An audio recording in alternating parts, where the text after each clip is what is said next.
Thanks to Dr. Munmun Chakraborty.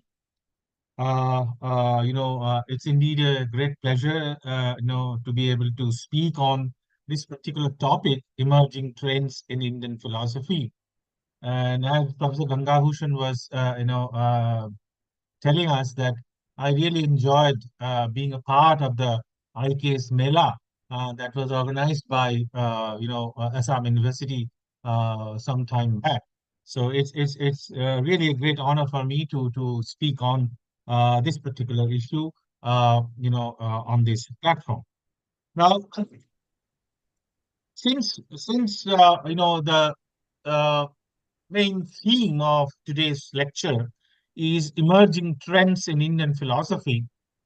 What I would like to do is, in beginning, I would like to, present you a larger picture against which, uh, you know, uh, some contemporary Indian philosophers tried to philosophize in their own way.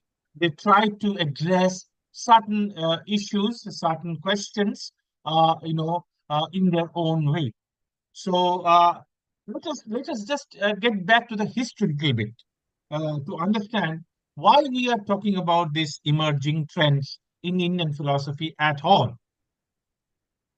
Well, as you all know that before the introduction of uh, English education system in India, uh, there was an education system which was very strong, which continued for at least 2000 years, if not more, uh, and where many of the fundamental subjects on humanities and basic sciences were discussed, were taught, and that system was known as Chatushpati system or Pathashala system.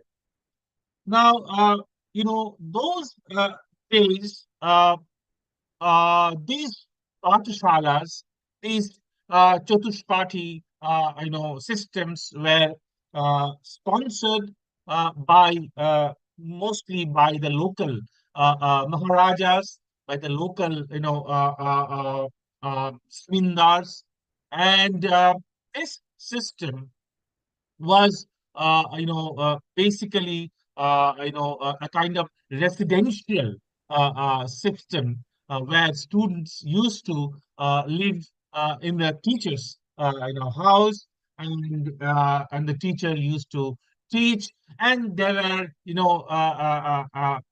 from the available history of this Chatushpati system or Pathashala system, we come to know various details about how teachings were imparted from the teacher to the student, and this continued, for generations. Uh, but with the introduction of the English education system, for several reasons, this this ancient old system of teaching learning collapsed. There are various reasons behind this. We need not, go into those details right now. What happened as a result is that for the first time, the Indian thinkers got exposed to the European, ideas, the European philosophical, political, social ideas. Before that, there were some exchanges, uh, but those exchanges were at a very minimal level. Now, with the introduction of the English education system, as a result of which we got these universities, and also remember, uh, ancient India also had very, very famous universities like Nalanda, like Takshashila, etc. But with the introduction of European education system in India, the education system got a very, very new shape, new form, and one of the important consequences of that is this is for the first time Indian thinkers, Indian academicians got exposed to European philosophy, European political system, European social system, and so on. Now, one of the interesting consequences of this exposure of the Indian scholars, of the Indian thinkers to the European scholarship is the birth of some kind of comparative thinking or comparative philosophy. Now, this expression, comparative thinking or comparative philosophy, itself is a problematic one, and it also, has has received different meanings in different contexts. But one thing we must remember that comparative philosophy, in some significant sense, was present in the classical Indian philosophical tradition. So, in that sense, comparative philosophy is nothing new. Remember, whenever you study one particular philosophical system in India, obviously you get exposed to many other alternative philosophical systems or views. And almost all the classical texts of Indian philosophy are actually results of uh, responding to alternative ideas, alternative systems, alternative concepts. So, comparative philosophy, in that sense, was already embedded in classical Indian philosophical discourse. But what happened after the introduction of uh, uh, English education system is that comparative philosophy received a new dimension.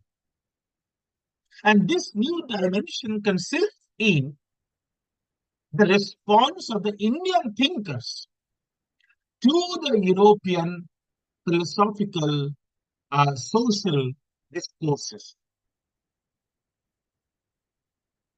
Now, this idea of comparative philosophy could be looked at from different perspectives. I shall just briefly mention two or three perspectives. You know that uh, one of the interesting consequences of the introduction of English education system in India is the rise of nationalism. And with the growing, importance, with the uh, ever stronger emergence of nationalism in India, Indian thinkers, Indian academicians try to respond to the European ideas, philosophical, social, political ideas in different ways. One such way is some philosophers, some academicians, some thinkers try to, you know, uh, respond to the European uh, philosophical, social, political ideas by trying to suggest that many of these so-called enlightening ideas are already present in classical Indian thought. And those days, many people tried to rediscover their own tradition, rediscover their own, ancient philosophical, social, political ideas, uh, while responding to the new European ideas that are, reaching the soil of India through English education system. So, one point we saw that many Indian philosophers tried to suggest that the, some of the key ideas of, say, European idealism, or some of the key ideas of British idealist philosophers, would be found in the works of, say, Shankaracharya. So people try to, read or reread, re-understand, reinterpret Shankaracharya's idealistic metaphysics in terms of uh, the the 19th century European philosophical ideas. So it is interesting to see that at one point, many philosophy professors in Indian universities, remember these philosophy professors in Indian universities are product of English education system. At the same time, they had their intellectual root in Indian philosophical, social, political ideas, right? So these this group of philosophers try to find the traces of, say, uh, again, try to find traces of, say, Bradley in Shankara, in Shankaracharya's works. So the basic, idea behind this kind of attempt is to show that, look, many of these European philosophical social ideas could be found in the age-old, thought structure of classical India. For example, Shankaracharya, etc., etc. This is one way of responding to the European ideas, philosophical, social, political, etc.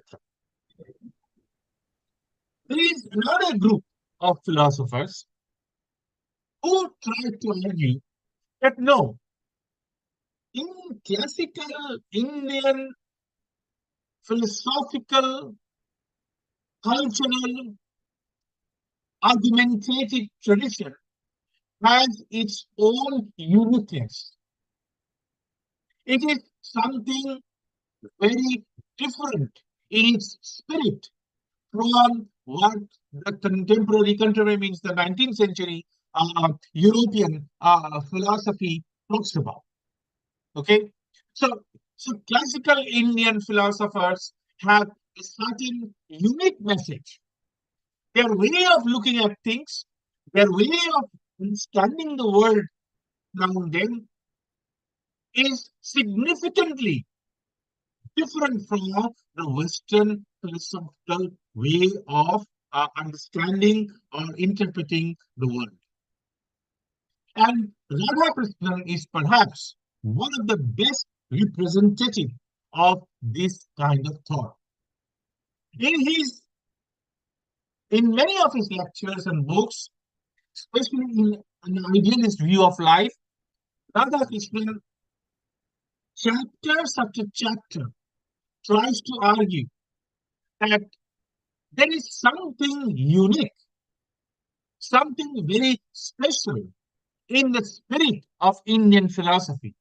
And that spirit is absent more or less in the long, Renaissance post-Renaissance tradition of Western philosophy. So this is a kind of a new way of responding to the arrival of European philosophy, European thought in Indian soil. And the third way of responding to this European philosophy, European ideas, is to articulate, is to generate a kind of creative cosmopolitan philosophy. Now, what I mean by creative cosmopolitan philosophy is there is no direct, naive comparison between the ideas of the 19th century European philosophy and, say, the classical Indian thought. There is no such attempt. At least superficially, there is no such attempt. But philosophers of this leaning, they, in their own ways, they appropriate ideas both from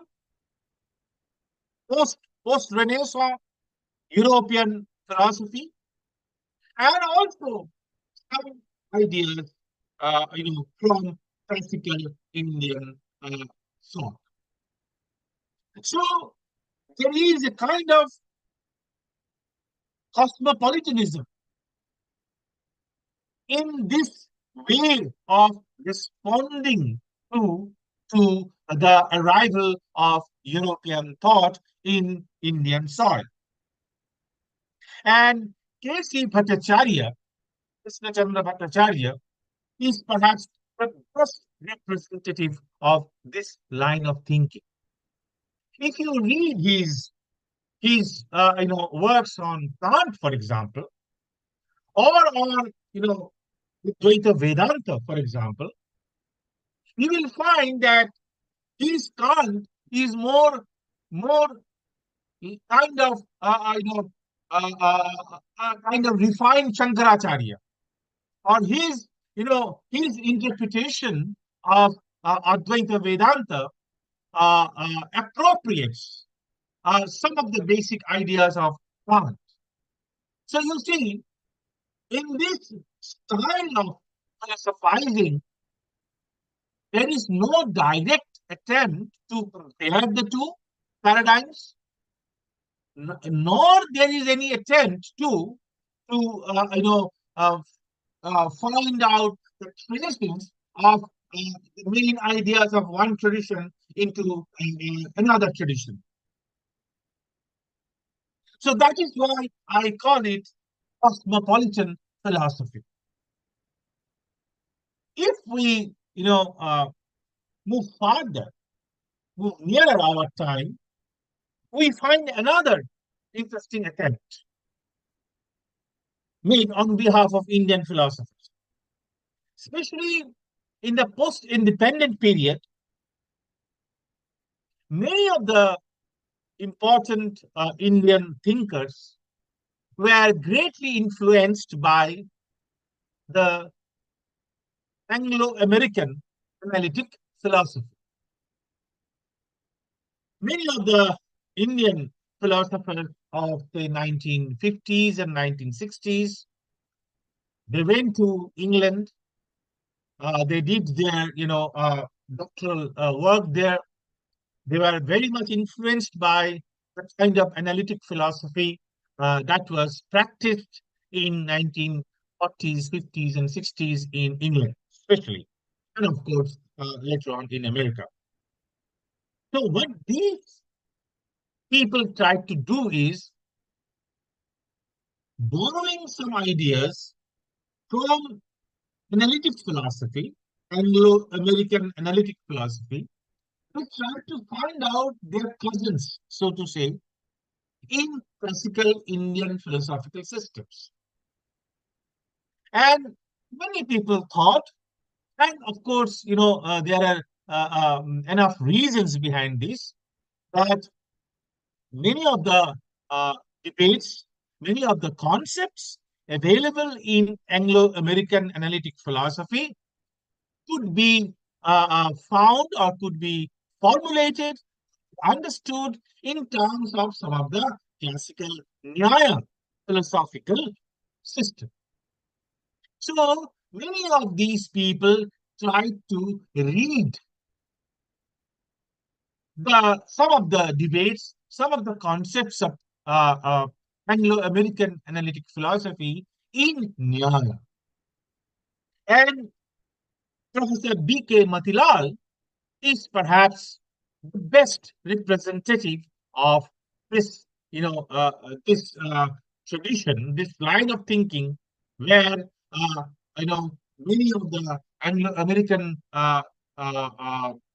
philosophical ideas and debates were reinterpreted, were understood, or were reformulated in terms of some of the concepts and debates in Nyaya.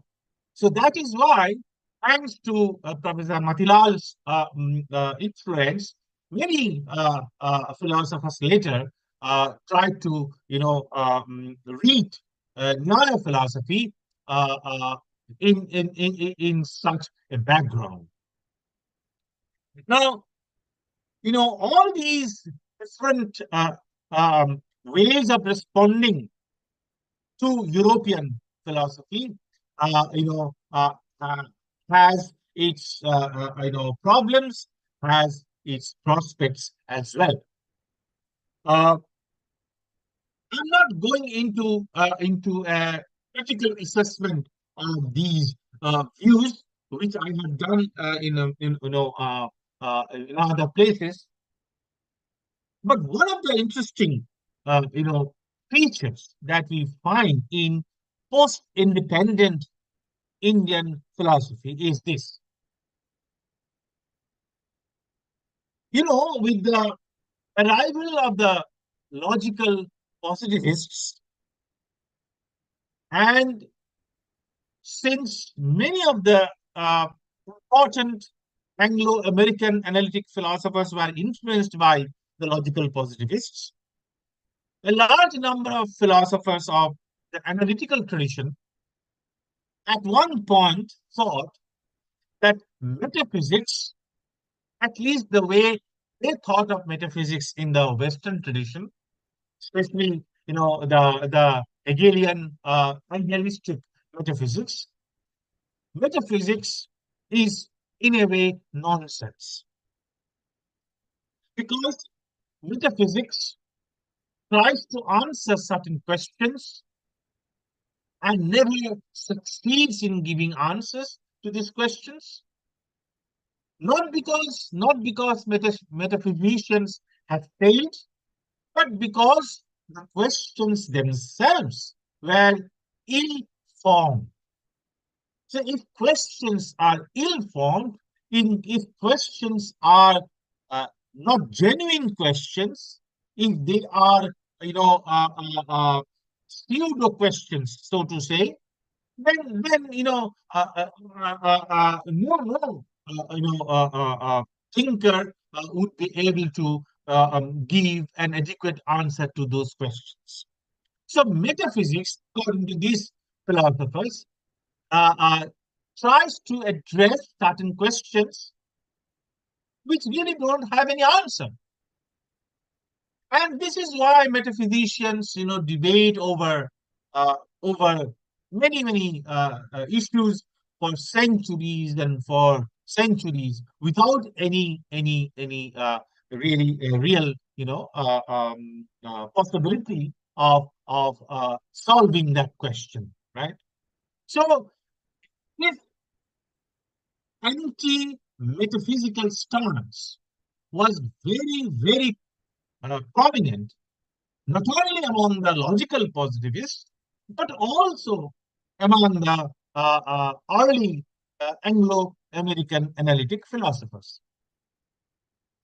Now, as I said, that many of the post-independent Indian philosophers, got first-hand knowledge of the Anglo-American analytic philosophy.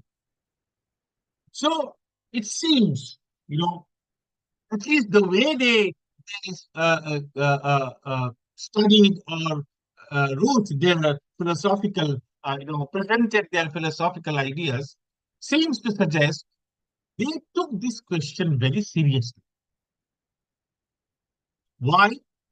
Because you see, although these people are product of English education system, although many of these people got first-hand knowledge of Anglo-American analytic philosophy, nonetheless, they were carrying the baggage of classical Indian philosophical ideas.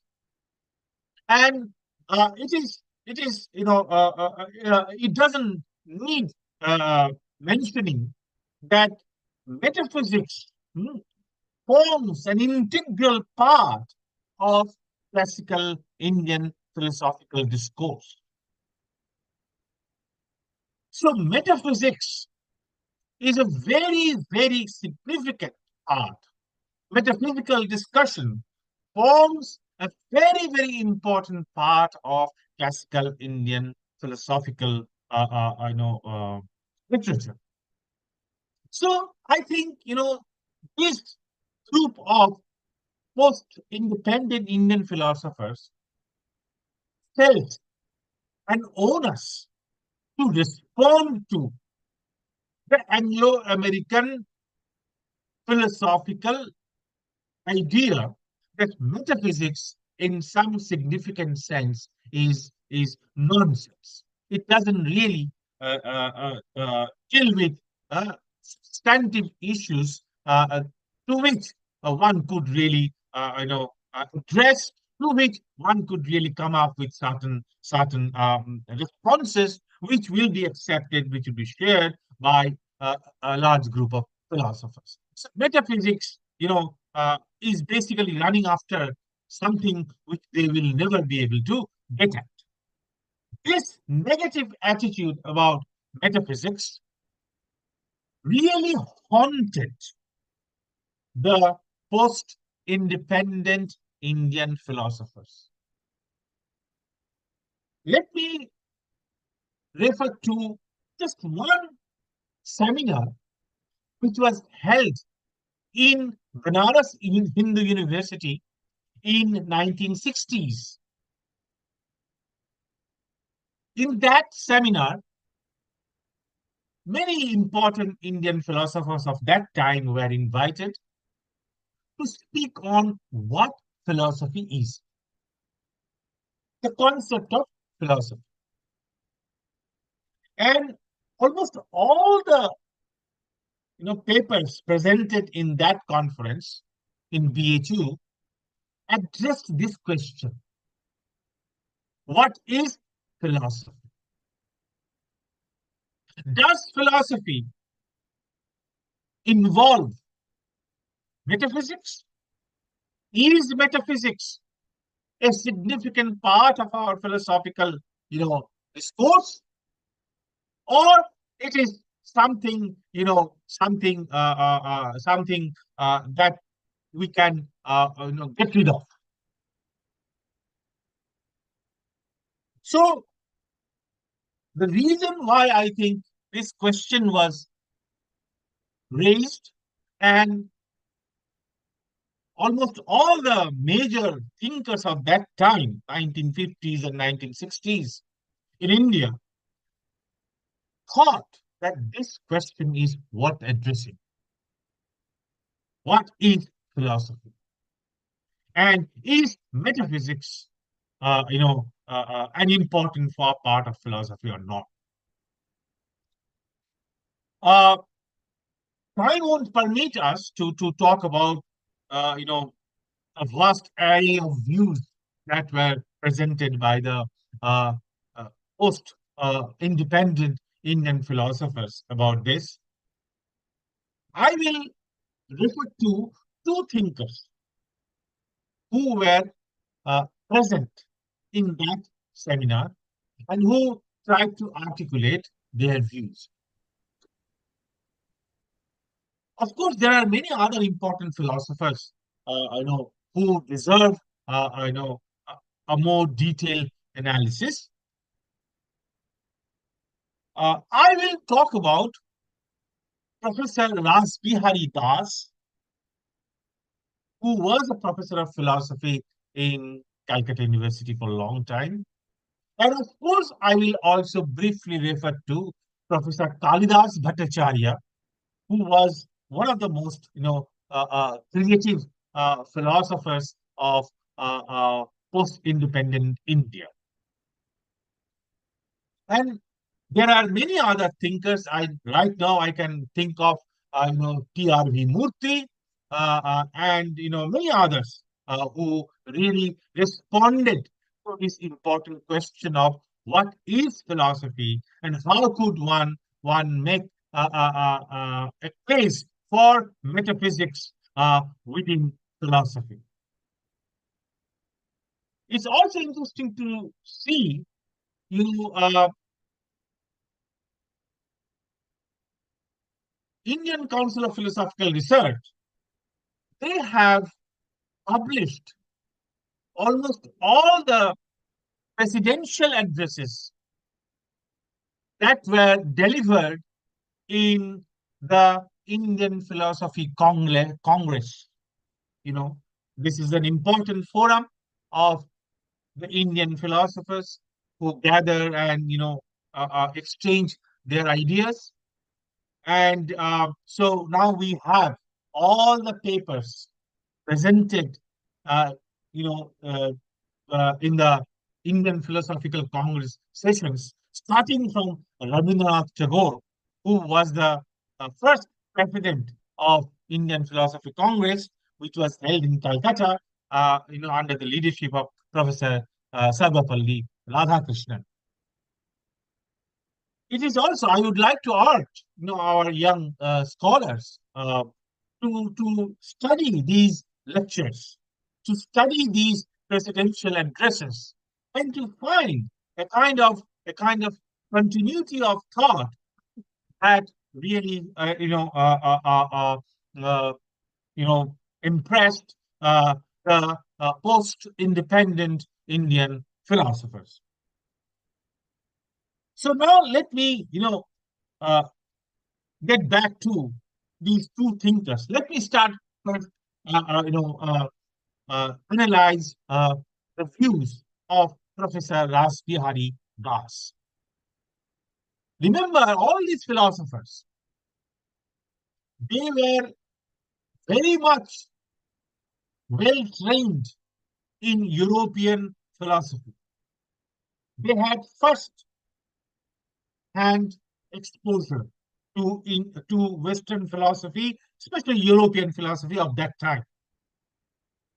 At the same time, they had, very, very good grasp of classical Indian philosophical systems. Professor Das wrote on Advaita Vedanta, and one of his most famous works was on Whitehead. So you see, these philosophers, they are cosmopolitan in true sense. They traveled, they inhabited both the worlds of European philosophy on the one hand and classical Indian philosophy on the other. So this exposure to two traditions of philosophy actually give a different color to their philosophical thinking. Now, what? How does Professor Das, Raj Bihari Das, understand the nature of philosophy? What is philosophy? Philosophy is perhaps one of the most self-critical disciplines. Perhaps it is one of the few areas where it asks itself about the nature of the discussion that takes place within the discipline itself. Throughout its history, philosophers have had long debates on the nature, methodology of the proposed solution to the question that go by the name of philosophy. So, what is philosophy? This question is nothing new. This has been raised by many philosophers in the history. This long history of conjectures and refutations regarding the very nature of the activity that philosophers engage themselves in need not necessarily be looked at disparagingly. I mean, it need not necessarily be a bad thing that constantly in the history of philosophy we find philosophers asking this question. What are we doing as philosophers? What is the nature of our job as philosophers? What does a philosopher do? Needless to mention, the idea of philosophy entertained by professional philosophers, academic philosophers, is maybe somewhat different from that held by the amateur ones. Because philosophy, the word philosophy used is used not by only the professional academic philosophers, but also people of general knowledge. They also use. They also have some idea of what philosophy is, and this explains why the non-professionals have their interests in and expectations from philosophy, whatever philosophy stands for them. The confluence of ideas of varied kinds has generated interesting deliberations among the philosophers as to the nature of philosophy. What is philosophy? Okay, so let me just present how Professor Raj Bihari Das tries to formulate this question and how he tries to respond to this question. Raj Bihari starts his analysis by trying to distinguish science from philosophy. If, as usually claimed, science and philosophy provide us with the knowledge of reality, so both science and philosophy provide us with the knowledge of reality. And then if reality is one, there is one reality, then knowledge of reality is required to be one. As a result, science and philosophy must coincide because both of them are talking about the same reality. And the distinction between the two, between science and philosophy, then seems to collapse. This is indeed the view of some philosophers. Some philosophers argue that philosophy as an independent inquiry doesn't really exist. It's part of scientific enterprise. So it is a kind of appendix, so to say, to scientific investigation. But Ras Bihari does not accept this view.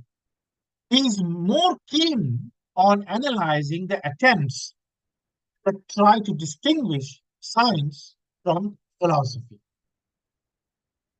According to some, science gives us the knowledge of reality in piecemeal, in parts, whereas philosophy parts on the reality as a whole. It is true that different branches of science deal with different aspects of reality. It is equally true that the knowledge of the whole requires the knowledge of the parts. And so, if philosophy is concerned with the reality as a whole, as some people argue, philosophical knowledge requires the knowledge of different branches of science, because different branches of science deal with different areas of scientific discourse. Ras Bihari thinks it is absurd to claim that knowledge of the different branches of science is a prerequisite to philosophical knowledge. It is simply practically impossible to master all the branches of science and then try to acquire philosophical knowledge. So people who argue that science, deals with reality in its parts and philosophy deals with reality as a whole has got a very serious problem to answer. Another attempt to distinguish science from philosophy consists in proposing that they differ in their respective methods. So science, follows one kind of method, philosophy follows another kind of method. Science relies on observation and experiment. Philosophy hinges on rational, conceptual thinking. Scientific inquiry is based on experiment. Philosophical pursuit rests on pure ratiocinative argumentation. This is one way of making sense of the distinction between science and philosophy. Raj Bihari is skeptical of this attempt. The reality that is grasped by observation and experience, which is the scientific method, is not the reality that is apprehended in pure reason, which is the method of philosophy, and vice versa. What is the object of pure thought can never be the object of empirical investigation. And science completely relies on empirical investigation. Pure thought encompasses abstraction of a certain level that is not amenable to observation. Maybe science gives us the knowledge of one aspect of reality, and philosophy is concerned with another aspect of reality. But then, how is one going to determine that science and philosophy are concerned with different aspects of the same reality? What is the source of the knowledge of this so called same reality, whose different aspects are said to be the objects of investigation of science and philosophy? Moreover, if philosophers claim to strive at knowledge of reality, whereas science remains content with focusing on appearance, because there are people who make this distinction between appearance and reality. So one could argue that scientific investigation is concerned with appearance, and philosophical discourse is concerned with reality. If this is the way one distinguishes science from philosophy, then science counters by asserting that philosophers engage in fanciful speculation. At any rate, the debate goes on. So, there are many ways of making this distinction between science and philosophy, and all of these ways are really suffer from some problem or other. Rasbihari concedes that it is not possible to deny that science gives us knowledge. So nobody is denying that science gives us knowledge. And if science exhausts itself, completes itself in producing knowledge, then what we get from philosophy is not knowledge, because science gives us all the knowledge that is required. So then, you know, philosophy has to give us not knowledge, something else. One could, of course, explain the difference between science and philosophy in terms of producing qualitatively two different kinds of knowledge, one provisional and the other are absolutely certain.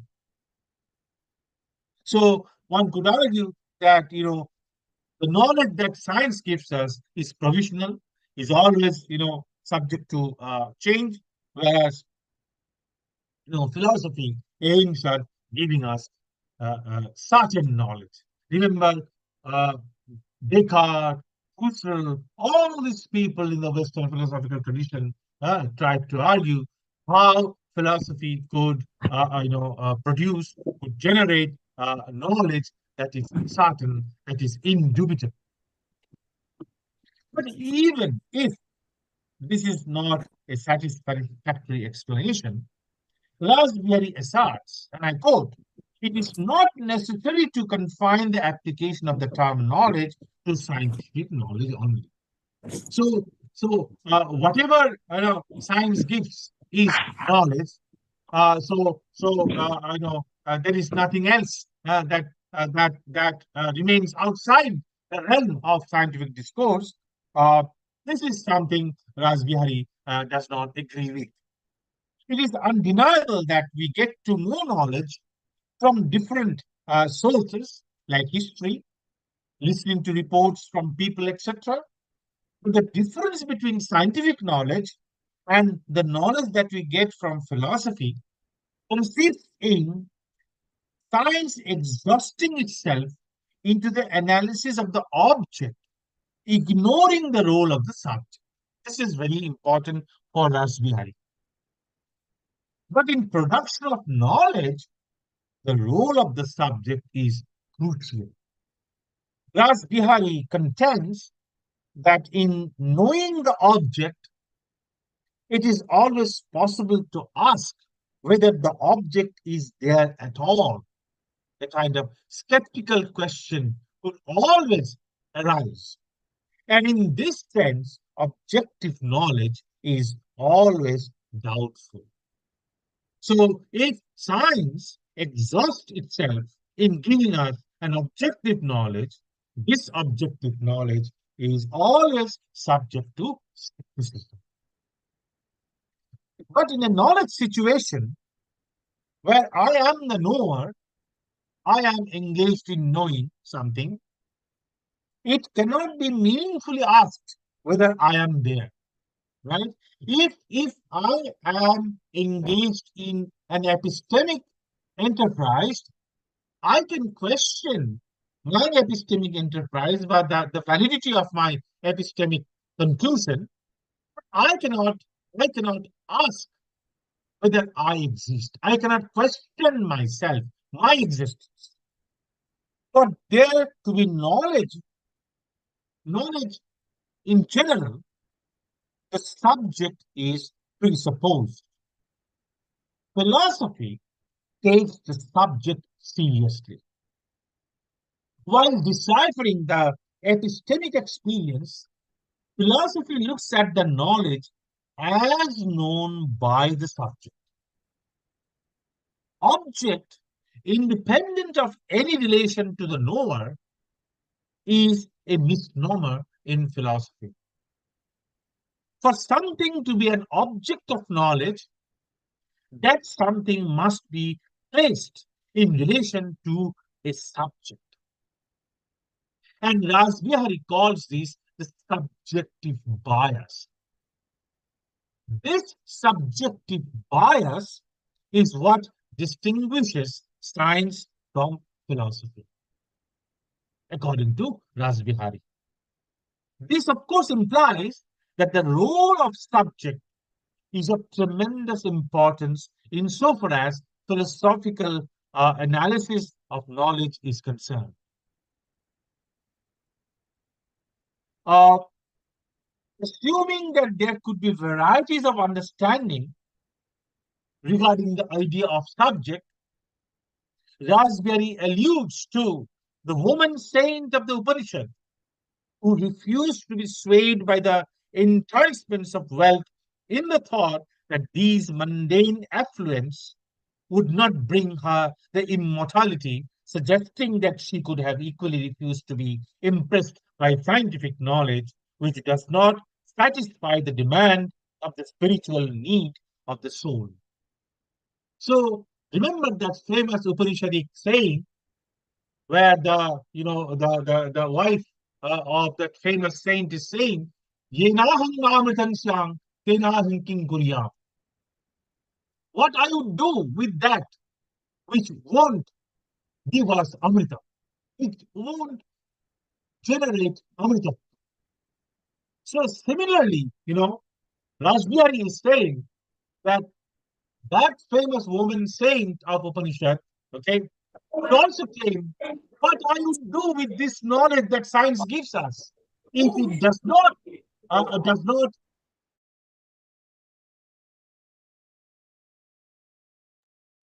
if it does not give us any understanding, any explanation of the subject itself.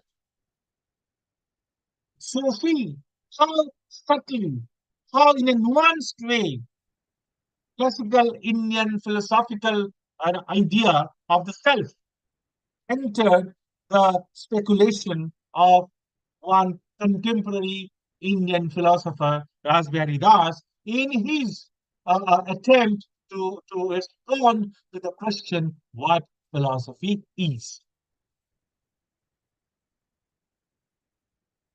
The subjective orientation of philosophy colors the way the object is understood in philosophy.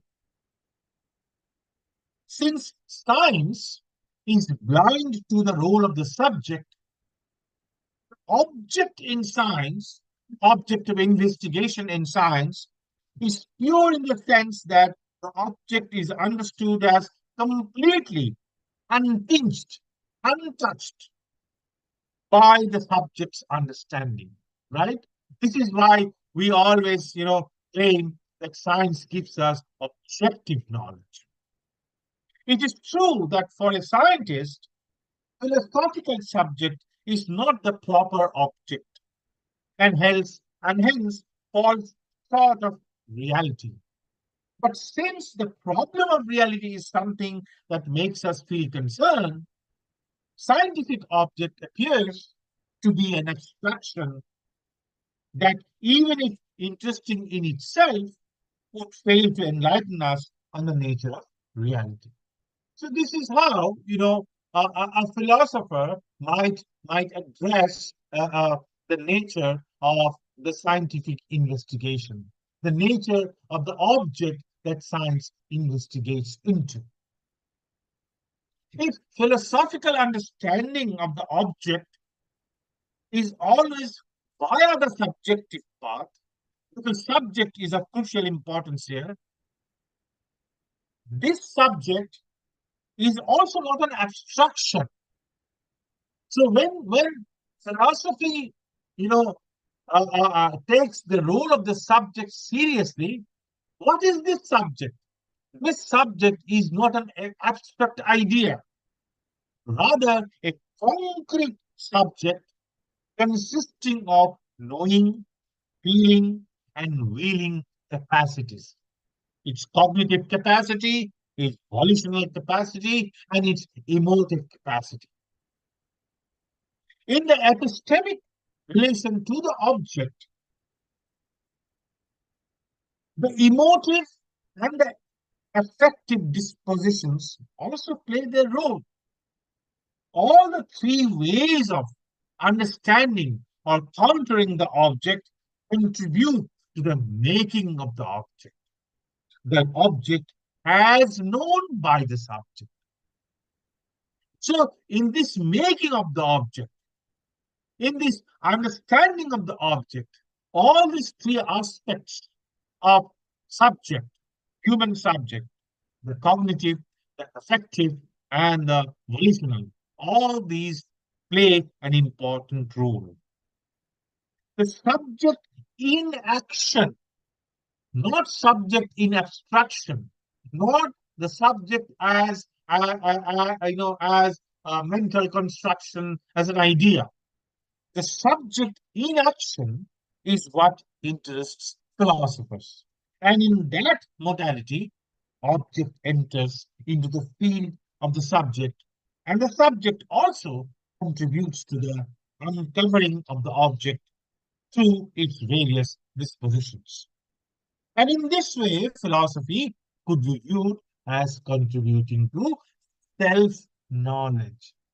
So now you see how the idea of this Atma Jnana, how the idea of self-knowledge now comes into the picture, into the very nature of philosophical activity.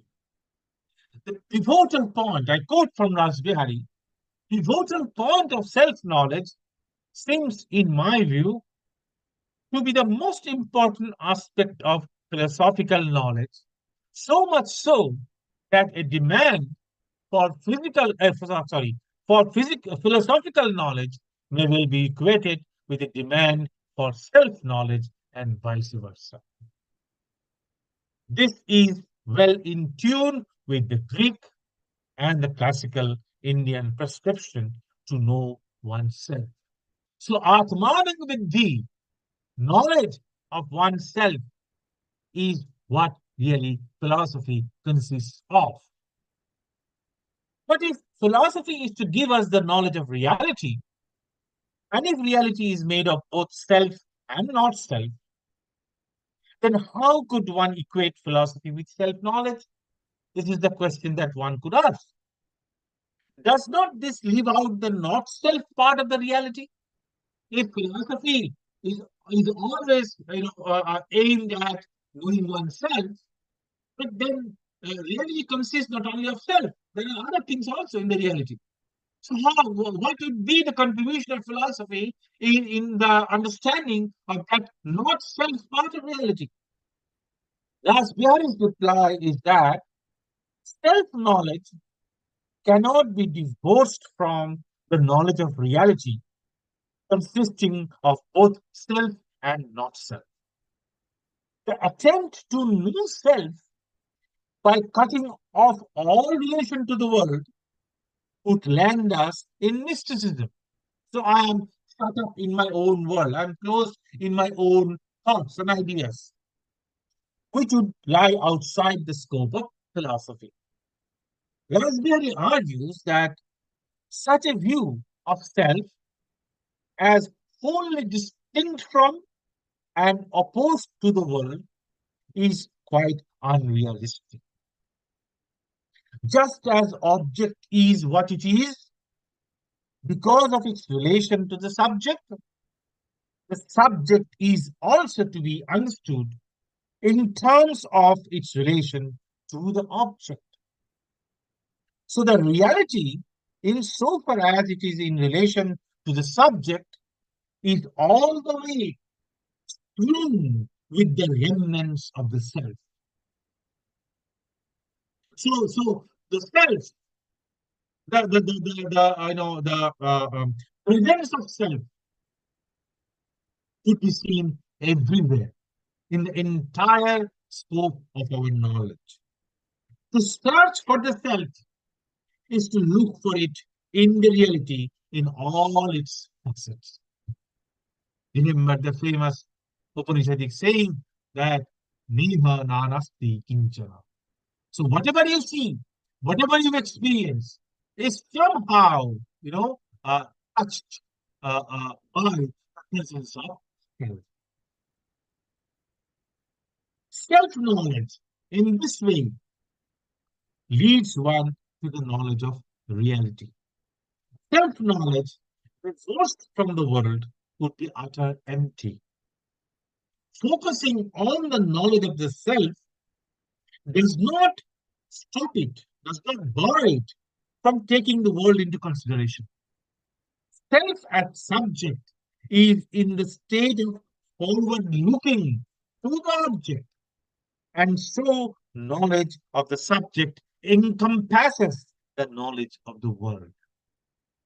Philosophical knowledge, being reflective in nature, brings out the presuppositions of objective knowledge that includes the subject object totality in concrete. Now, if this is how we can understand the nature of philosophy, if this is how we can distinguish philosophy from science, then the question is where from does this philosophical activity start? What is the starting point? What are the data that philosophical analysis would get to reflect on? According to Raj Bihari, common sense provides the data. Common sense beliefs and ways of interpreting the world are what we inherit from the community that we are born and brought up in. Common sense gives us a ready-made philosophy to start with. So we start with common sense view of ourselves, of our surrounding world. Our everyday life is directed by common sense. Log of Vyavahar. This untutored common sense is the beginning of philosophy. Common sense beliefs are enough for the vast majority of people to deal with in their everyday lives. But the critical mind is not content with these common sense beliefs. She seeks to question, clarify, and if possible, comes up with an alternative understanding of the reality. So the task of philosophy is then twofold. One, critical, two, constructive.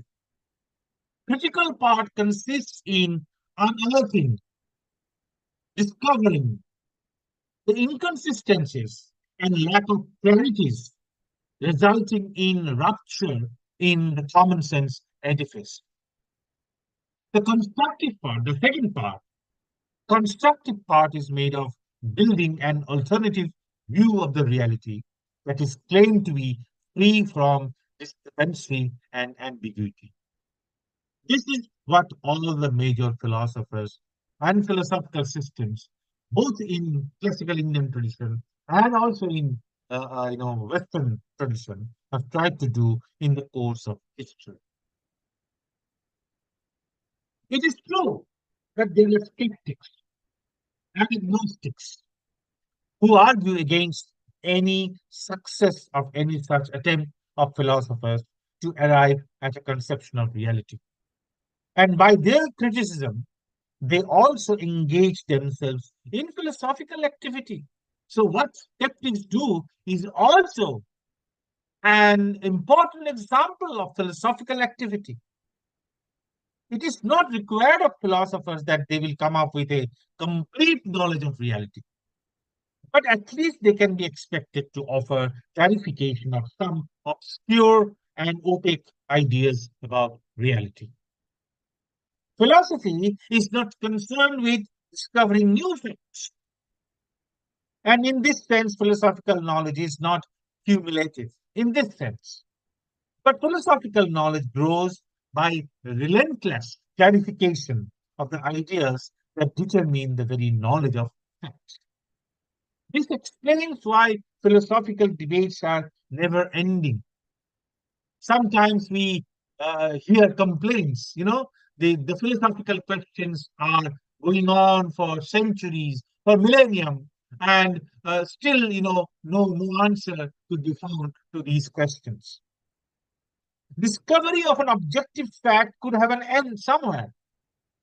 Philosophy, being concerned with object as it is related to the subject, is amenable to multiple interpretations of the subject-object dynamics.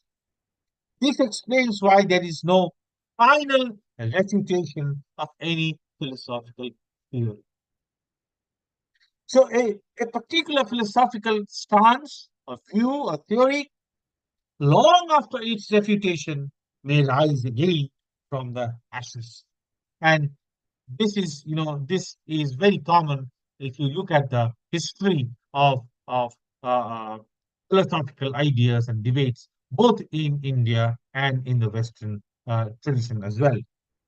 Philosophizing, and I quote Rasbihari, is essentially a critical reflection on vital aspects of experience with a view to gaining relative clarity, and rational satisfaction. So thus we can see that according to Ramesh Bihari, the uniqueness of philosophy consists in taking the subject's role seriously in an account of knowledge of reality. And this is what Rasbihari calls the subjective bias of philosophy. And this is the mark, this subjective, the presence of the subjective bias is the mark of philosophical knowledge. One must not take it, one must not understand this subjective bias as leading to vulgar subjectivism, implying that philosophy is nothing but a record of individual history of encountering the world. Philosophy is not concerned with the subjective history of the individual's understanding and interpretation of the world. Doing justice to the role of the subject in the production of the knowledge of reality does not necessarily lapse into descriptive psychological study. Let me clarify this as I understand this.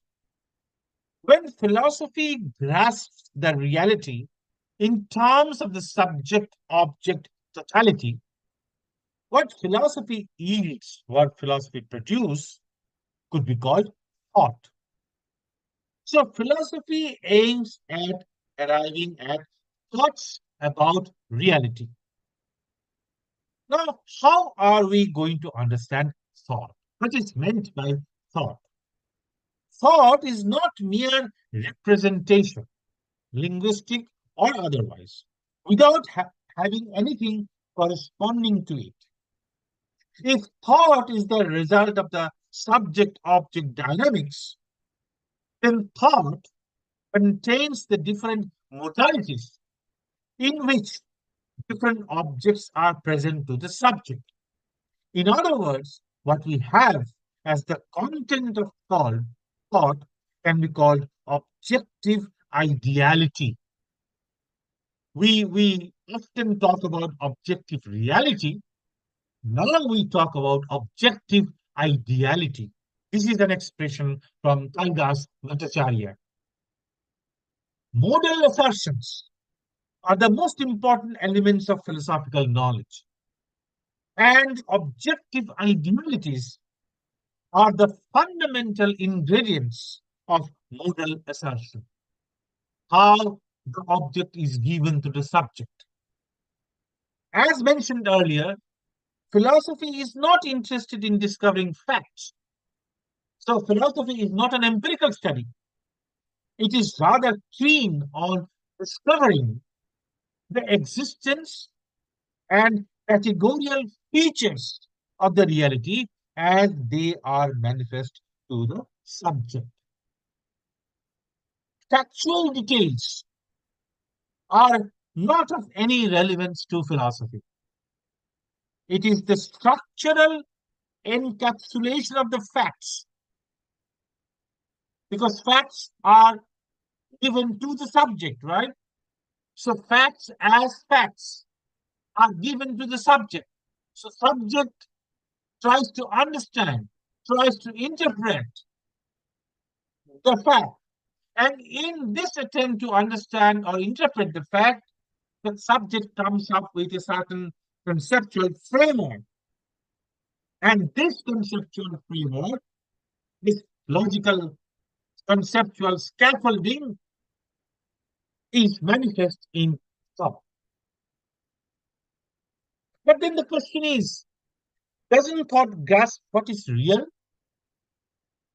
The answer is yes. So what thought grasps, what thought apprehends is real, with a caveat. We have to be careful about this comment that thought grasps real. If we follow Rasbihari's model of philosophical knowledge, then the very idea of object, bereft of or independent of any relation to the knowing subject, does not make sense.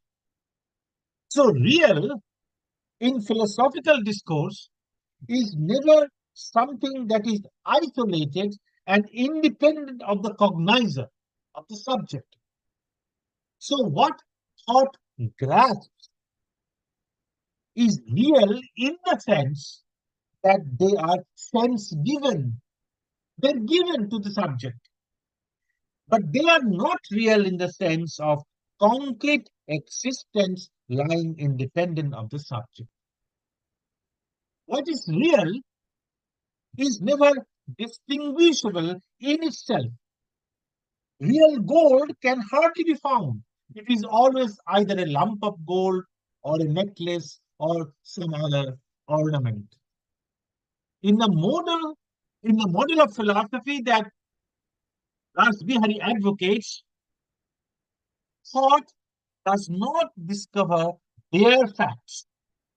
And by bare facts, I mean facts independent of the subject's role. This is what thought.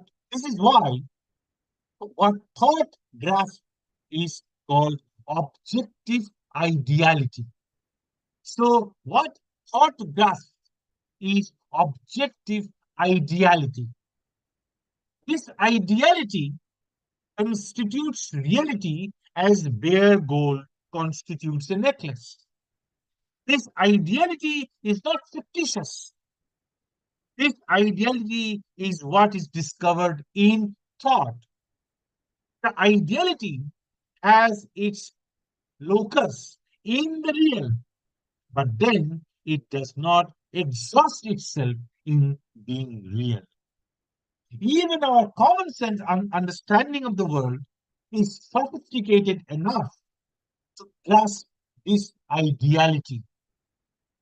And this is precisely why philosophical reflection can very well regard common sense experience as its take of ground.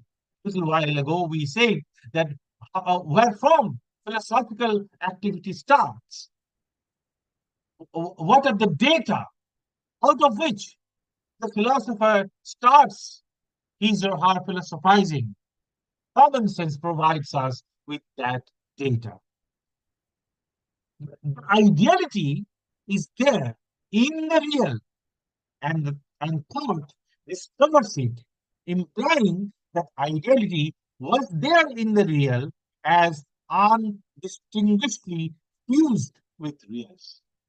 So ideality was there in the real, only not as ideality, rather in a generic shape or form. Thus, what thought, at least in so far as philosophy is concerned, what thought grasps as its home in the real, but itself is not real. And so it is called objective ideal. In philosophical reflection, these objective idealities are made to face rational scrutiny. So, so to give a very, a one-line answer to the question, what is philosophy? Philosophy tries to understand this objective ideality. Philosophy is a rational scrutiny of this objective ideality. The objective part of objective ideality points to the real, which is the loci of objective ideality. The ideality part of objective ideality implies that the objective ideality bears an inseparable relation to the knower, to the subject. They all necessarily hang on to the subject. And this is why, Bihari argues that subjective bias is the mark of philosophical activity. The subject discovers them with the application of our mental capacities. At the same time, the objective idealities have an independent status in the sense that we can frame laws, we can derive significant conclusions from these idealities. So these idealities are not just matters of our imagination; they are not, fictitious ideas. Objective idealities have a demand to reality, both in the sense of having the real as their loci, and also that they are subject to laws. The reality of objective idealities does not reduce them to the real, nor the ideality of the objective idealities consists in rupturing its relation to the real. The ideal springs from the real, and if philosophy is concerned with thought that grasps objective ideality, then philosophy can very well claim to give us knowledge of the real. So thank you very much. I'm ending here. If we can, spend some time in questions, answers, I shall be very happy to do that. Thank you so much, sir. You have started with historical background, how the Western education or European education has influenced us, and you have come up with very good concept, cosmopolitan kind of philosophy, where quoting from Ras Bihari, he is having hold of Indian as well as Indian classical philosophy as well as European philosophy, and you have very nicely explained how science is different from the philosophy. One is talks about part, and the philosophy talks about the whole comprehensiveness. But you also said that the importance of that understanding of the part in depth is also equally important for a holistic understanding of philosophy. And you also nicely narrated that it is unending quest for, and I like the last, that is objective ideality. Somewhere we juggle between subjective biasness and objectivity. That you have come up with very good concept of objective ideality. Nice, sir. So our vice chancellor sir has also joined, sir. Oh, I okay. would like to request our vice chancellor sir, Professor Rajiv Mohan Pant. Sir, am I audible, sir? Yes, you Sir, are sorry. audible, and Namaskar, it was namaskar, sir. namaskar, sir. It was really wonderful listening to you. I mean, it was really very, very enlightening, and got to know a lot of things because I'm not a person who can really say that philosophy is my area, but the kind of learning we all got received from your lecture, it was really wonderful. Thank you so much, sir. Thank you so much. Thank Right. Uh, And please do visit us sometime so that you. we can learn more and more from you. Yes, yes, of course, of course. I still remember the nice evening that we spent together. Sure. Right, sir. Namaskar, sir. Sure. Thank you, sir. Any questions, please? Questions Um, from the audience? Yes. yes, sir. Namaskar, sir. Am I audible? Yes, yes, You're please go audible, ahead. madam. Please introduce. Okay. Thank you, sir. And Namaskar, Professor Nirmalya, sir, and our Honorable Vice Chancellor, Professor Rajiv Mohan Pant, sir, and then Ganga Bhushan, sir. Actually, I am an alumni of this university, and my name is Dr. Poulumi Chakraborty. So recently, I am engaged in a state government college, which has recently become an university. So as an alumni, it's like a homecoming always, and I thank especially to Munmun ma'am for say I mean asking me to join this meeting, and I'm really happy. And whenever I listen to lectures from you people, from my professors, my beloved and respected professors, it's always like a way homecoming. So well, the I especially thank Professor Nirmalya sir for this beautiful, illuminating speech of 1.5 hour. And I, I have no questions so far, but I would like to add something. When sir was actually discussing Ras Bihari's explanation of and say descriptions. Then he made mention of the difference between science and philosophy. This is a topic which I think we have, as students of philosophy, have been reading since our childhood. What is the difference between science and philosophy? What is the relation between science and philosophy and the like? So actually, I believe Professor Nirmalya sir is a Bengali. Am I mistaken? If I'm Yes, yes. mistaken, okay, okay. Thank you, sir. Especially, I made a mention of this thing because when it was said during the course of discussion that the knowledge, some people think that scientific knowledge is the ultimate knowledge and philosophical knowledge is not knowledge at all, or it's some kind of a knowledge which even if we don't get philosophical knowledge, then it doesn't matter much. So such type of a concept in people's mind or something like that. So whenever I heard that, actually I just remembered some lines from Tagore's prose that যাহারা ধানের ক্ষেতে বেগুন খুঁজিতে যান এবং সেইখানে বেগুন খুঁজিয়া না পাইলে ধানকে শস্যের মধ্যে গণ্যই করেন না. So that was the thing. So since I was especially fond of making quotes from Tagore, being a Tagore researcher, so therefore I asked whether Nirmalya sir is actually a Bengali or not, because without being Bengali, it's a bit difficult to uh, understand the colloquial languages and all. So whatever, why I said this is because um, there was a point that scientific knowledge or deals with reality. Obviously, science deals with reality. Philosophy also deals with reality, but the method of the two are different. I would like to add something, but I would like to say something. Maybe I'm talking too much, but um, I think before saying this, we have to work on some basic philosophical concepts that we have been studying since our childhood days, whenever we say the moment we entered in philosophical discourse.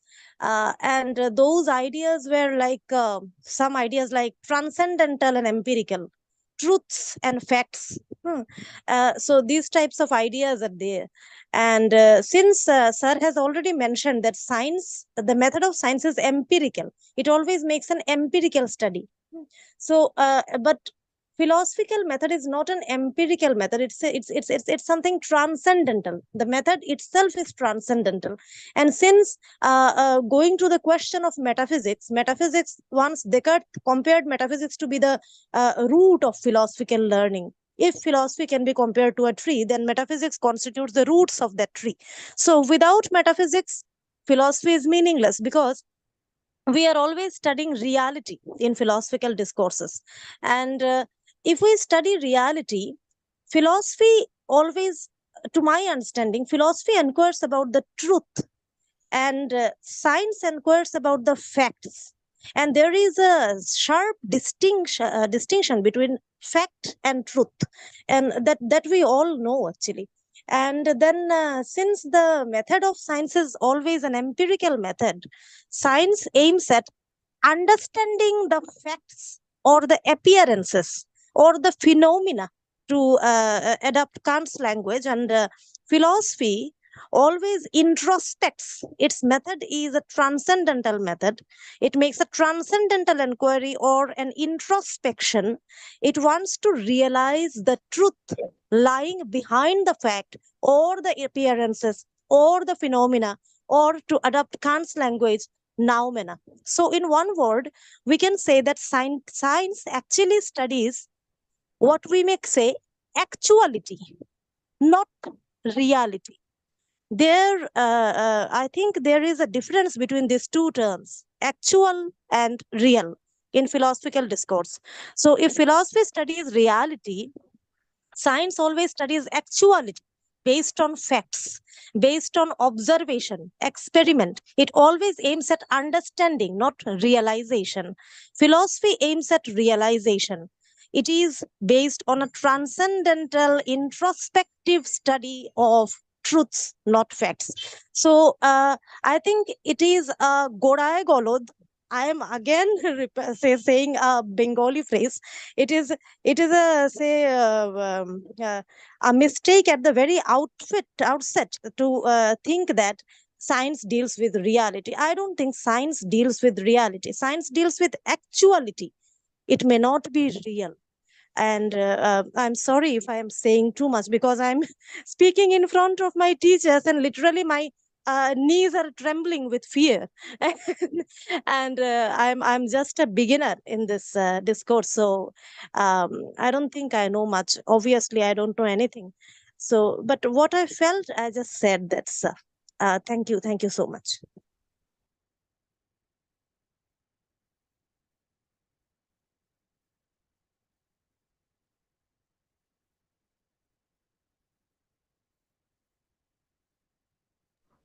Sir, there is some questions in our chat box. So Yes.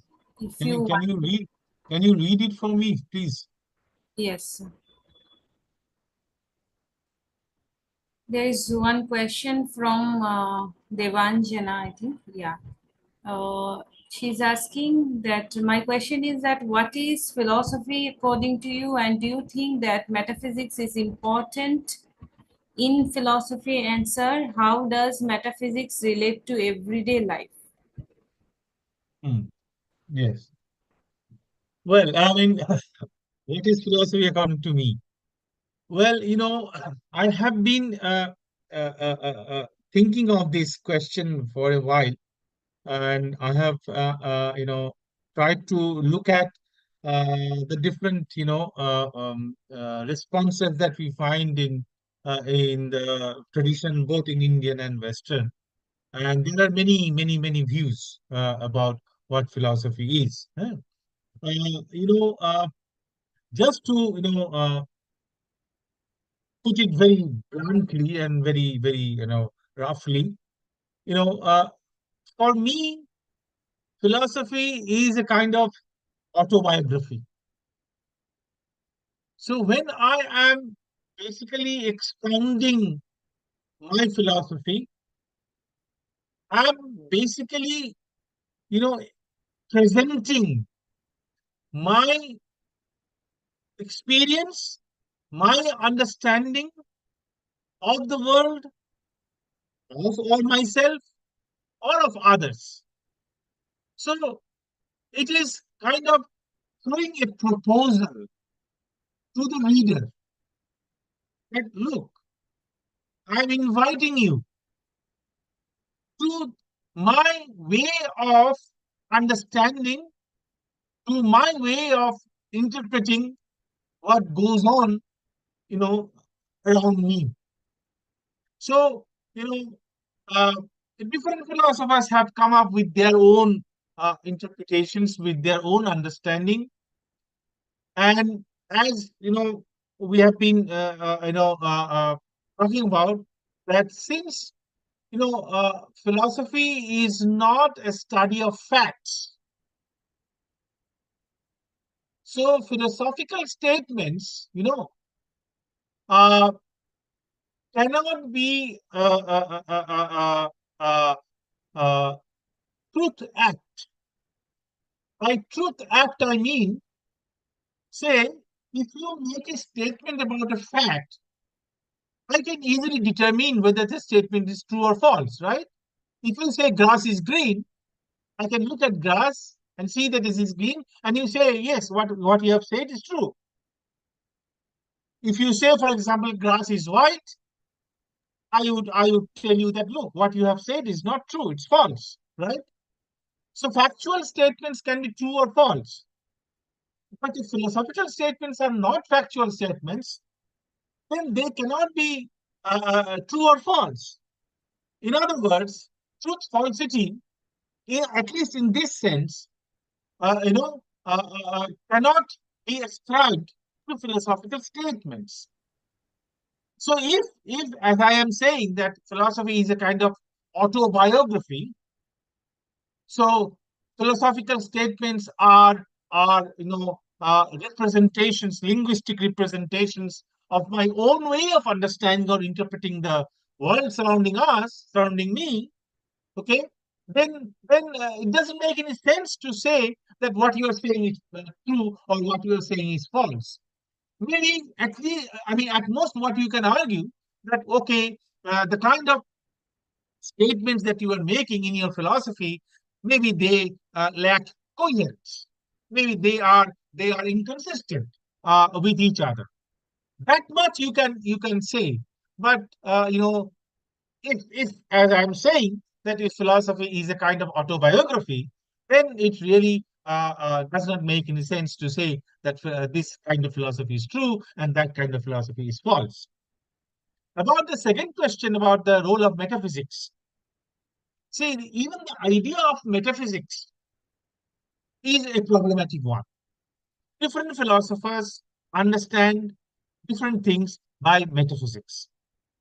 If by metaphysics we understand, the study of the conceptual framework in terms of which I understand and interpret my experience of the world, of other persons, etc., etc., then I think metaphysics is a very very important part of any philosophical discourse.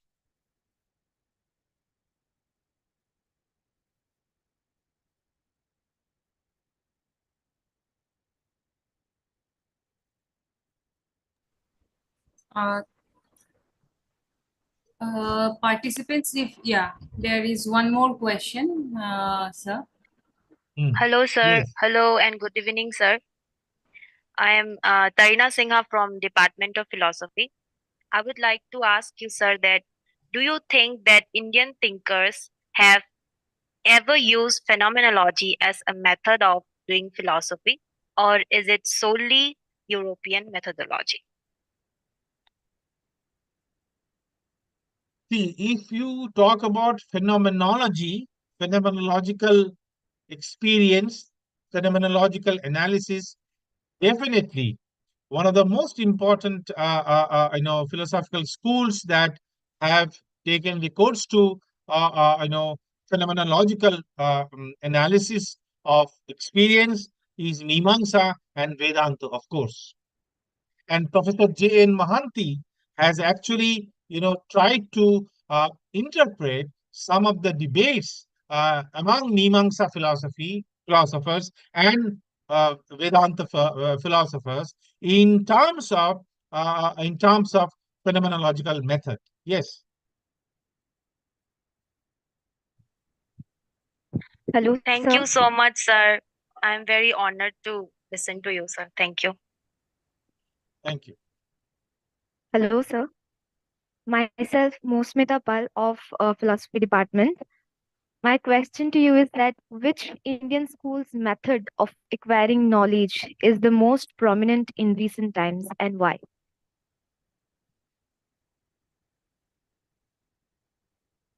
It depends. It depends on your perspective.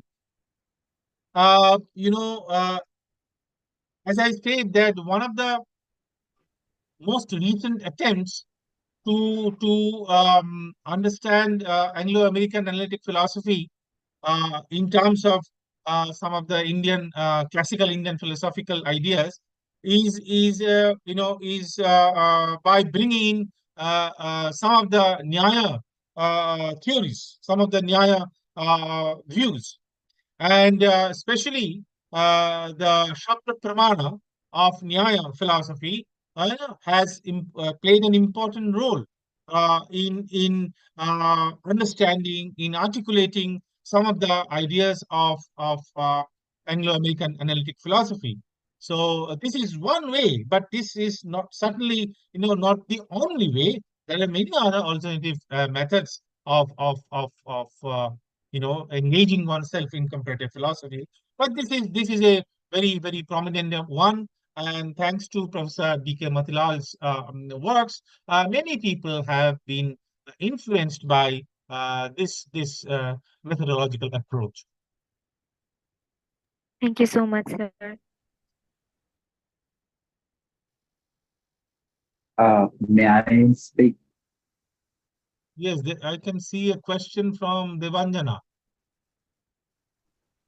Sir, you have already answered, I think, that question. Oh, okay. There are two more questions, but I think there is another speaker who wants to speak, Dr. Shomo Yes. Kanti. Yeah, after that we can take those questions. Okay, sure, sure.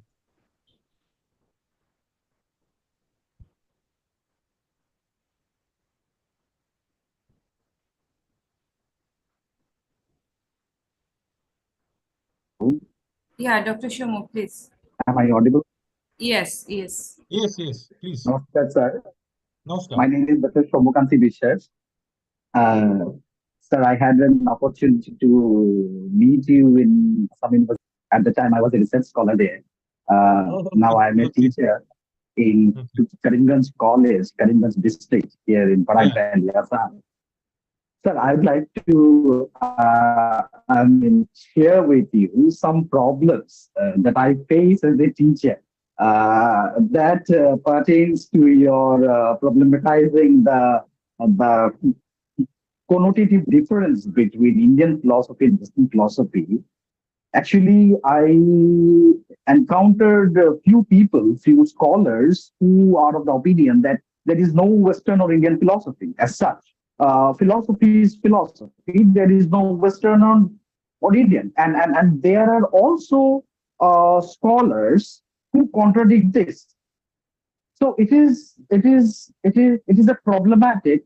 Now, my problem here is that I face challenges in introducing philosophy as a subject to the beginners, especially Indian philosophy.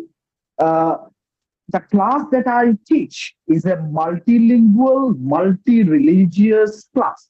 And when I introduce the Indian philosophy in that class, I think that I'm going through this subjective bias.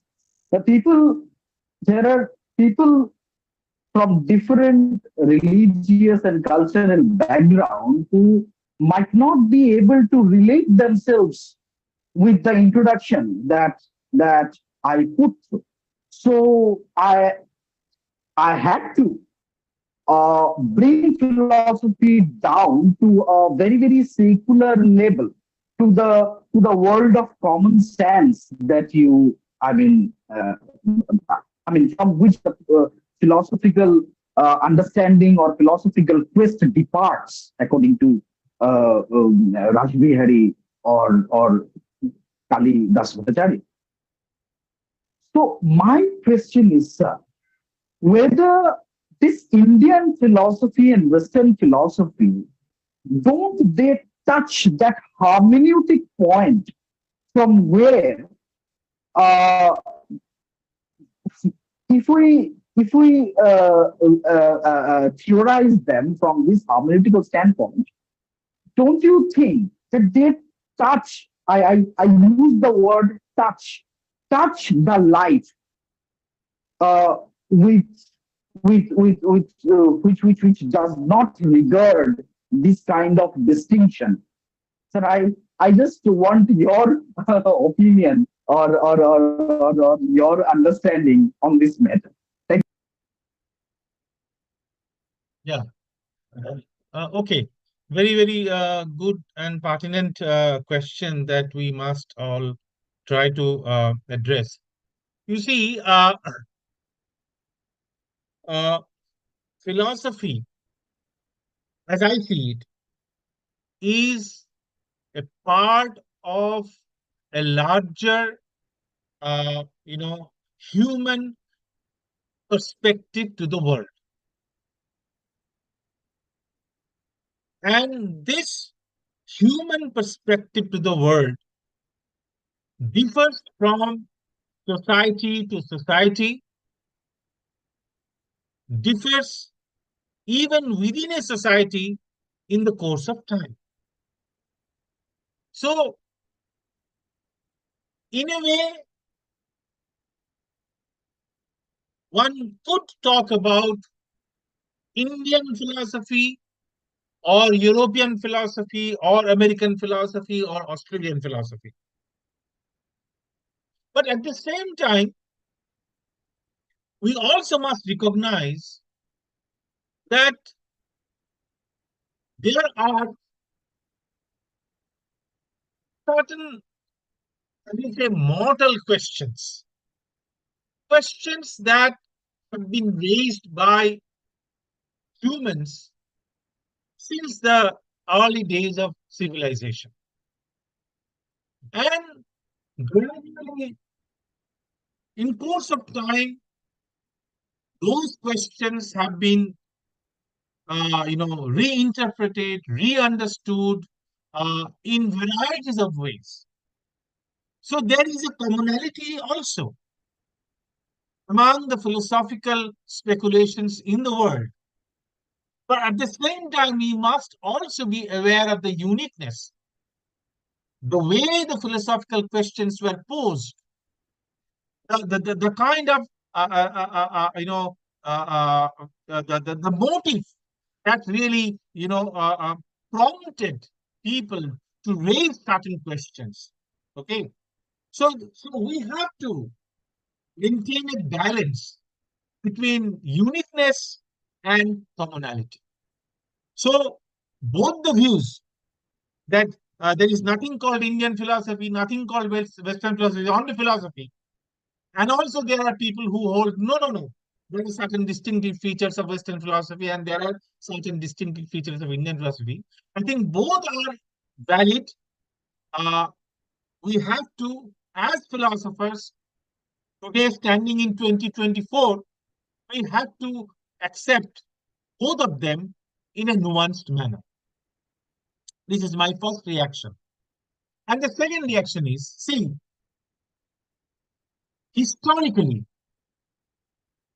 not only in India, but also in Western tradition, historically, philosophical discourses were associated, at least to some extent, with certain religious ideas. And there is nothing wrong in that. I don't see anything bad in that. But at the same time, we must also realize there's a vast area of philosophical discourse which has developed independent of religious context, independent of religious views. It is true both of ancient Greek philosophy, it is true, equally true of classical Indian philosophy. People who hold the view that in classical Indian philosophy is nothing but religion is wrong, is completely biased. Okay, they have not followed the commentorial tradition, the great commentorial tradition of classical Indian philosophy. Okay, so you know, I think, one could very well teach Indian philosophy, okay, at a basic level, which does not necessarily rest on any particular religious views. Think of the Nyaya theory of inference, which has nothing to do with any religious view. Think of the great debate among the Mimamsakas and the Naiyayikas about the nature of illusory perception, illusory knowledge. It has nothing to do with any religious bias. So then, but at the same time, we must also recognize historically, many of these views, were closely associated with certain religious uh, perspectives, certain religious viewpoints. And I don't see anything wrong in that.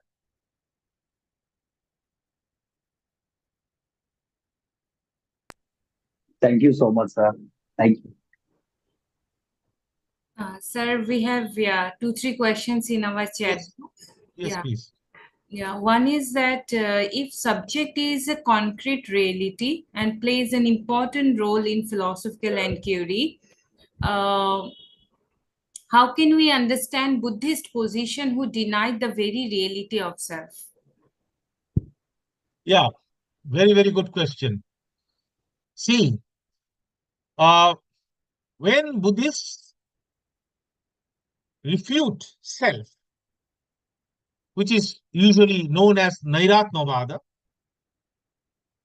they have a particular view of self that they are refuting, that they are denying. When we are talking about, at least when Raspberry is talking about the subjective bias, he is trying to formulate the distinction between the knowledge that science gives and the knowledge that philosophy gives. And in that attempt, he is trying to argue that science gives us a knowledge where the subject does not have any role to play. But on the other hand, philosophy is concerned with giving us a knowledge of object, of course, but that object is an object as conceived, as known, as constructed by the subject. So, in philosophical knowledge, subject has an important role to play. What is the nature of this subject? This subject is not the kind of eternal, abstract idea of self that Buddhists are opposing. This subject is the subject that knows something, that feels something, that wants to do something. So this subject, which is the sort of source of all our epistemic, volitional, emotive uh, experiences of the object, where the object is present to the subject as an object. This is what philosophy is concerned with. This is what actually what Raspberry wants to hold. Thank you, sir. Next question is, how did classical Indian thinkers understand reason? Yes, yes, yes, yes. Very, very, very important question.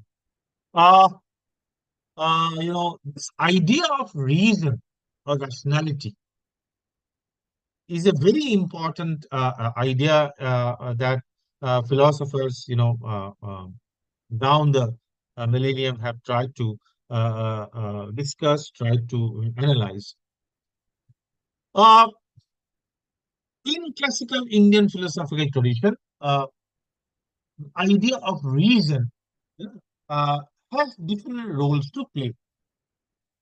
One could think of reason as a purely epistemic notion, in the sense that reason is a kind of tool, kind of machine that gives us knowledge.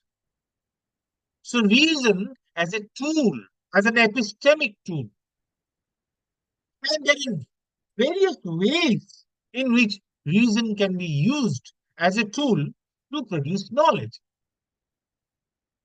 Inference is one of the most important ways of applying reason to produce knowledge. Even in ordinary perception, like when I see a table in front of me, even that ordinary perception, if you analyze the elements in that ordinary perception, you can see how important role reason plays. So this is one account of reason as an epistemic tool. Okay. Now there are other philosophers who would argue that reason is not only an epistemic tool, it is constitutive of human knowledge. So when we say reason is constitutive of human knowledge, reason is not only a machine that we use. What we are how we think, how we feel, how we, you know, respond to the surrounding world. These are all effects of reason. Reason is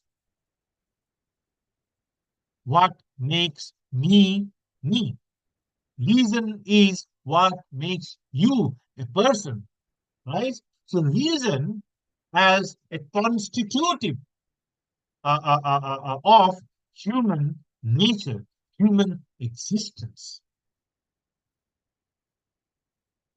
There is another very interesting view that one could find in several places in Upanishads, where reason, uh, you know, through adequate application of reason, will teach you the limits of reason. So, reason not only is a tool, reason not only constitutes what we are, how we are, but reason also makes us aware of the limits of reason. Okay, so reason as limit. This is also another important aspect of reason. And all these and many, maybe, I mean, I'm just, talking, offhand. So if one, studies the history of Indian philosophy in greater detail, one could find many other concepts of reason. So, but right now I can, think of these three concepts of reason. Reason as an epistemic tool, reason as constitutive of human nature, and reason as limit. Thank you, sir. Now there is one more question from Zubahir Barbuya. He's asking, how has the revival of classical Indian text impact modern and contemporary Indian philosophy? Sorry, can you repeat this? How has the revival of classical Indian text impact the modern and contemporary Indian philosophy? Yes. Yes, this is also an important aspect of what we call this emerging trend in Indian philosophy. As I said that uh, people who think that many of the key philosophical debates or ideas from Anglo-American analytic philosophy could be understood, could be interpreted in terms of certain Nyaya views, Nyaya theories. So, there are people who have edited some classical Nyaya texts, okay, and try to interpret them in terms of the debates, in terms of the concepts of Anglo-American analytic philosophy. Okay, uh, so, uh, so now you see that an old Nyaya classical text, which was written in Sanskrit, okay, because Sanskrit was the lingua franca of the classical Indian philosophers. Even it is interesting to note uh, even later Buddhist and Jain thinkers, because they had to debate with their contemporaries, right, in order to establish their views. So they also took recourse to Sanskrit.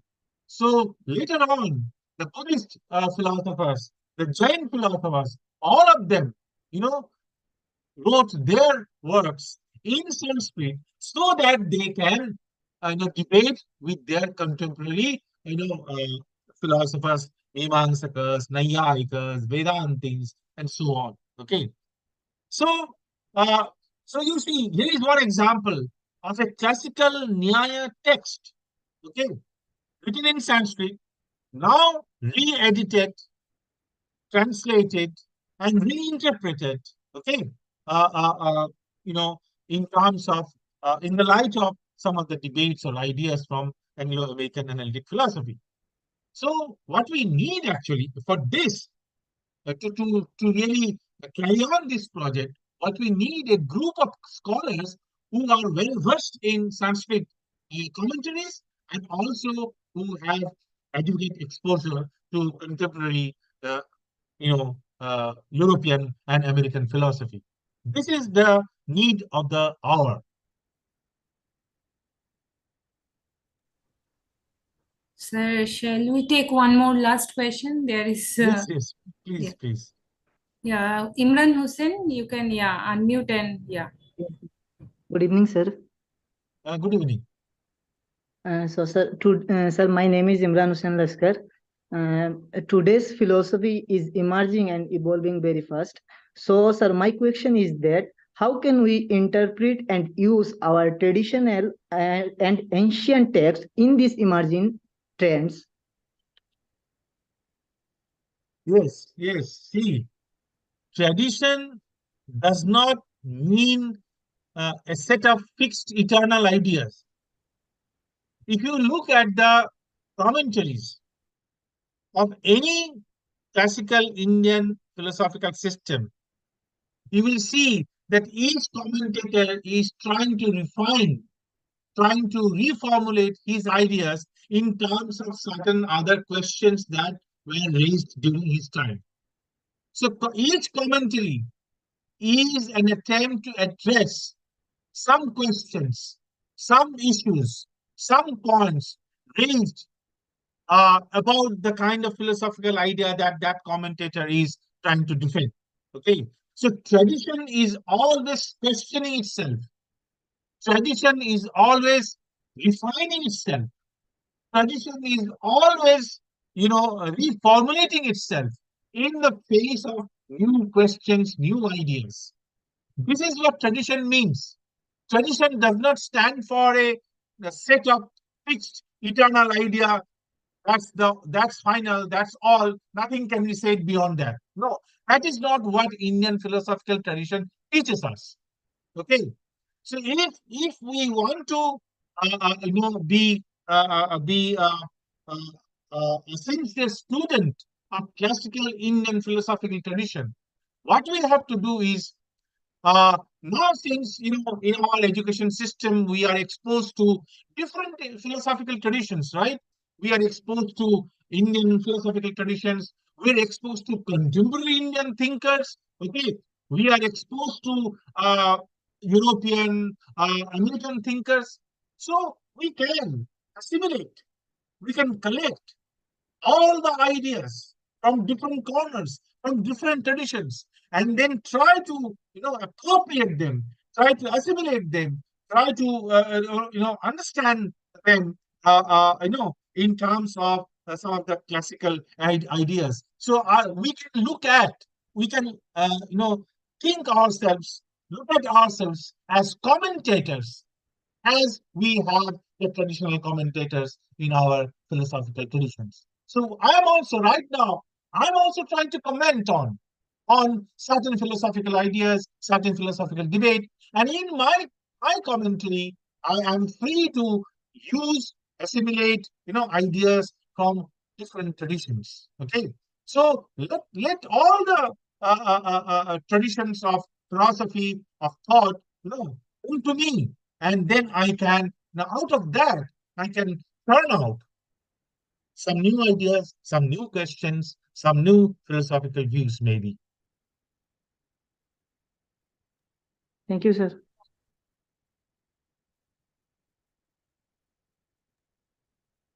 Good evening, sir. Am I Yes, audible, sir? yes, go ahead. Good evening, sir. My name is Radharani Kongshabonik. As you have mentioned, philosophy looks at knowledge as known by the subjective self. So my question is that we often see the subject is not always neutral or unbiased, as they belong to different cultures, they speak different languages. So can we say the knowledge they arrive at is always valid, as their thought process is the result of different backgrounds? So is it always valid? See, one of the dangers in philosophy is uh, to look at or to try to arrive at something which is you know certain, which cannot be doubted anymore. Okay, this is the danger. So when we talk about knowledge, when we talk about the subject's role in generation of that knowledge, now the subject's role could be of various kinds. The subject's role could be, could suffer from many deficiencies, many lacks. But this is how subjects are. This is how we are. Okay. Even when we talk about validity, what is the criterion of validity? Who is producing that criterion? I am producing that criterion as a subject. So even that criterion of validity is also, also subjective in nature in that sense. Okay. So I mean, nothing is final. So it will go on and on and on. But we always try to, achieve. We try to get at something which is certain. That is the ideal. Then we are the more we nearer to that ideal, the ideal eludes us, and we think that we have not been able to reach that ideal. That is the grandeur of philosophy. So nobody has uttered the last word in philosophy. Thank God. Thank you very much, sir.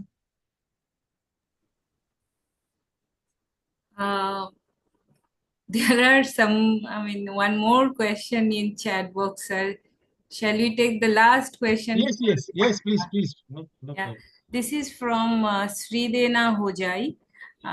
She is asking that, in your opinion, which perspective, Rashbihari Das' subjective bias or Kalidas Bhattacharya's objective ideality, offers a more comprehensive understanding of the nature of philosophy, and why?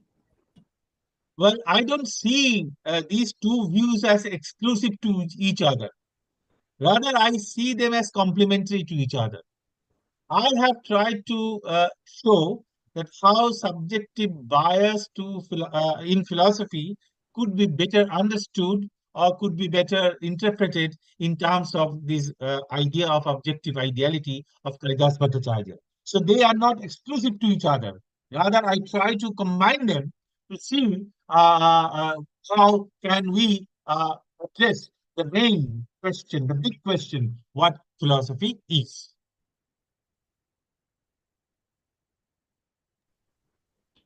Thank you, sir. May I now request our director, sir, Professor Bhushan, sir, for his final remarks, sir, please. Thank you so much, sir. The discussions were so nice. We have been recording it, and we may bring out in the form of transcripts. Some of the questions were very pertinent, and the way you handled it, and it seems that the time is very short, sir. Every topic that you initiated requires more and more time for elaboration, and you yourself said that the philosophical discussions continuing since time immemorial. So, but nice to listen to you. I enjoyed listening to you, sir. And students also, some of the students they texted because of lack of data. They have just left, Yes. but otherwise, very nice to have you here, sir. And looking forward to have in future physically, so that we can have 2-3 sessions with our research scholars. That would be so nice. I know that you are very busy, but still that would be blessing to all of us. Sure. So thank you, sir. Thank you very much for discussing the philosophical aspects in depth. And thanks to Munmun madam and for nicely coordinating. And RP Vishwas sir and others who have joined, thanks a lot for all of them to spare their valuable time. Over to Munmun madam. Yes. Thank you, sir, for chairing this session and for your kind remarks. And once again, I thank all our participants for their active participation and our Honorable Vice Chancellor, Sir, Professor Rajiv Mohan Pant, Sir, for joining us. And also, I thank from the core of my heart and also on behalf of the center, our speaker, Professor Nirmalya Narayan Chakraborty, for sharing his insights with us and also for enriching us. I mean, it was such a wonderful evening. I mean, the way he presented the so many ideas he has raised, and the first half of the session and then the second half, the discussion part was also so engaging. I mean, thank you so much for giving us your valuable time. I mean, as sir said, that as you are now having so many responsibility, but still you have given us so much time and answered almost all the questions. And thank you for enriching us, sir. Thank you so much for all your support for IKS Center. Thank you. And we hope that once again in future we'll get the chance to listen you again in coming.